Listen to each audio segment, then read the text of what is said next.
My name is Gavin Evans, and this is my review for The Boys Season 1, and this will be a spoiler-filled review, so if you haven't seen it, go and watch it, then come back and watch my review because I will be going in depth. Now, in a day and age where we get so many superhero movies and TV shows, when I heard there was another one called The Boys coming out, I had zero interest in it. But then I started to hear some good things about it, so I checked it out, and I'm very glad I did because this first season is great.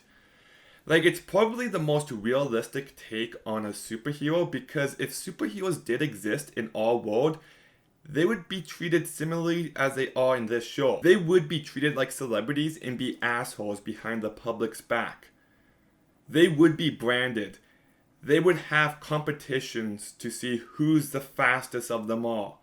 So just everything about the approach this show makes to this world absolutely works for me. It just felt so new and refreshing because I feel like we've never seen superheroes in this kind of context. And then the fact that the story comes from that is so perfectly handled. You've got this character Huey. He's just walking down the street with his girlfriend one day, and this guy who's super fast accidentally runs into her, killing her. And that is something that would happen if superheroes existed like that. And the fact that that one event drives the characters and the story forward is just handled in an absolute seamless motion. Because then after that, Huey gets so upset that he wants revenge. So he teams up with William Butcher. They put together a small group of boys and they call themselves the Boys, and they're up for revenge against the superheroes because of all the damage they've done. And that's such a great story here, and it sets up this world incredibly well. But then you've also got this other story that focuses on a character named Annie, aka Starlight, who's wanted to join the Vault 7 her entire life. And the Vault 7 are like this universe's The Avengers and Justice League. And when she finally gets into that group, it's nothing at all like she was hoping it would be. She realizes that all of her heroes are the biggest scumbags. And you can just see how that has an effect on her. And she wants to be a hero, but the company isn't letting her.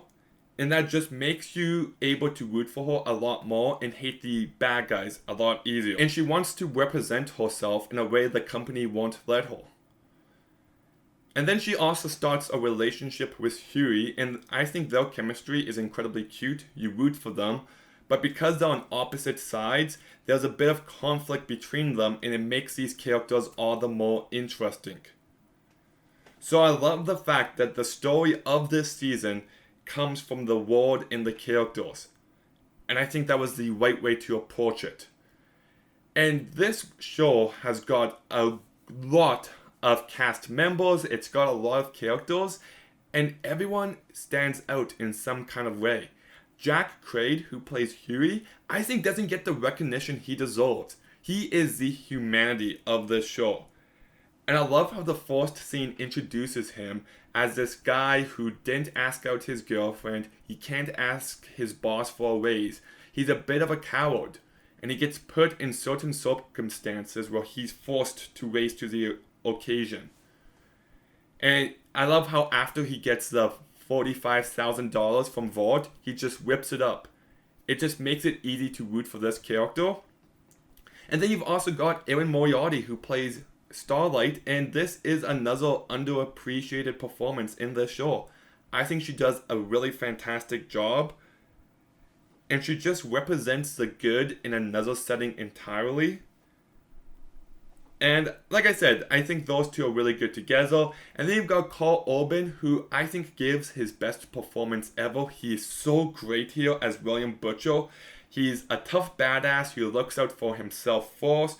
And I love how manipulative he can be in moments. And there's like one moment where he's trying to make a speech to Huey about the red pill from the Matrix, and he's just messing it up, and I thought that was really funny.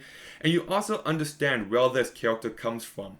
The more you find out about his past, the more you understand his hatred for Homelander and the superheroes. And speaking of Homelander, you've got Anthony Starr, who is ironically the star of this show. And he's really fantastic here. This is a great character and a great performance. Anytime he's on screen, I'm completely on edge. He's always putting out this fake personality for the world to see, and you can just see how fake it is.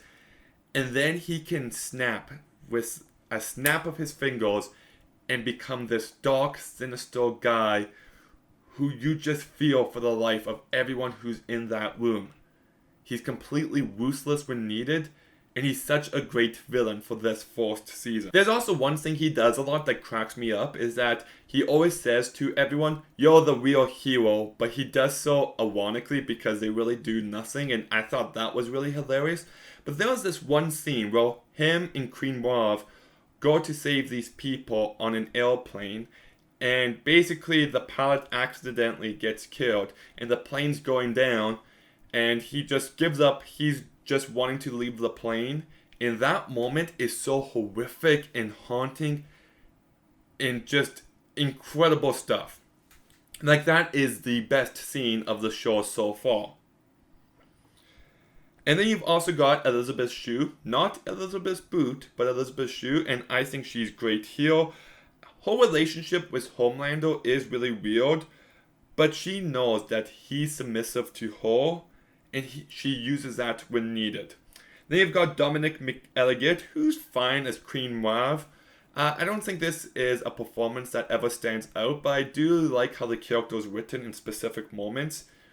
You know, she used to be a lot more bright-eyed and bushy-tailed, and she's grown bitter and cynical, and she's also legitimately fearing for her life. She knows how things work, and she doesn't want to put anyone in danger. And then you've got Jesse T. Usher, who plays A-Train, and he just plays this character with the perfect amount of cockiness. He's such an easy character to hate. And there's one moment where he bumps into Huey, and he doesn't recognize him. And at first I'm like, okay, that's pretty contrived. But then I thought about it, I'm like, you know what, that's actually really revealing to his character. Because it shows that he doesn't remember the face of the guy whose life he completely traumatized. So he does give a great performance. Then you've got Liz Alonso, who I think is great as Mother's Milk. You've got Chase Crawford, who's really good in this role. He's a really despicable person, but he also does kind of crack me up when he's advertising Oceanland and when he talks to the dolphin. It's just, I think that stuff is really funny, but still a terrible, terrible person. Then you've got Tomo Capone, who I think is great as Frenchie. And then you've got Karen Fukuhara, who plays Chemical. And she's good in the role, but this is a character I've never really cared for. You've got Kobe Menefee, who I think does a good job of playing the unlikable bitch. And you've also got Simon Pegg, who I love as an actor, but he really doesn't add too much to the show. So you've got a lot of characters, a lot of cast members, and everyone does a really good job. And I also love how this show is violent. Like, it does not hold back on the blood. But also, it's incredibly gross and raunchy when needed. It's also incredibly tense because there's these normal humans going up against these super powered maniacs, and you just feel so hopeless for them, so that definitely creates tension in moments. It's really funny when needed, and there is some sweetness here, and I think this first season balances that all out incredibly well.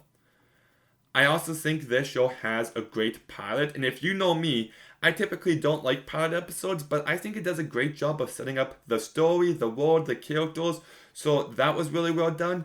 And the show's also got a great soundtrack. I really like the use of it throughout.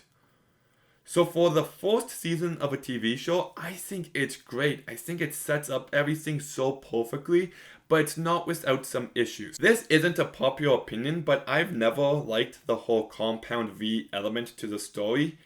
I'd prefer it if they were just born as superheroes. But that said, they do handle it well. I also am not a huge fan of the reveal at the end of the season that Butcher's wife Becca is still alive. I've never really liked that, and I don't like where they take that story, but that's a review for next week. I'll get to that eventually. And then also some of the action in this show is not good. There was one fight between Chemical and Black Noir which has way too many cuts. I also think Black Noir is a completely underutilized character, and even though the show has got a great inciting incident in A-Train accidentally killing Robin, you never feel the weight of that moment again afterwards. It happens, you're like, wow, this show is going there. And then the show tries to remind you that it happens every now and again, but you never really feel it. And also, there is, like, Huey hates A-Train because that is a guy who killed Robin. And there's one moment near the end of this season where Chemical breaks A-Train's legs, and Huey has the upper hand on him, and next time we see him, they're in the hideout. And I'm just like, wait, what? Did they just cut away from that? Huey has the opportunity to kill the guy who ruined his life, who killed his girlfriend. And I'm not saying he should kill him in that moment, but they should have done something. Have him about to kill him and then think that's not what Robin or Starlight would have wanted him to do, and then him letting him live. Or something like that. Like, they tried to do that at the very end of the season, but you had an opportunity early on, and because he doesn't do that early on, it just feels a bit messy. This is a great first season of television. The cast is all great, but Jack Quaid, Erin Moriarty, Anthony Starr, and Karl Urban are the four standouts. They're just phenomenal here. I really like the characters.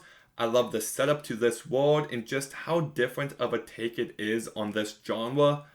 I like how it can be tense and gross and sweet and funny and just balance that all out incredibly well. I do got some issues with it, but overall this is a strong first season. I'm going to go ahead and give The Boys Season 1 an 8 out of 10. Okay, have you seen The Boys Season 1? What did you think about it? Let me know in the comments down below. Make sure you like, make sure you comment, make sure you subscribe. Stay tuned for some more videos soon, and Gavin out.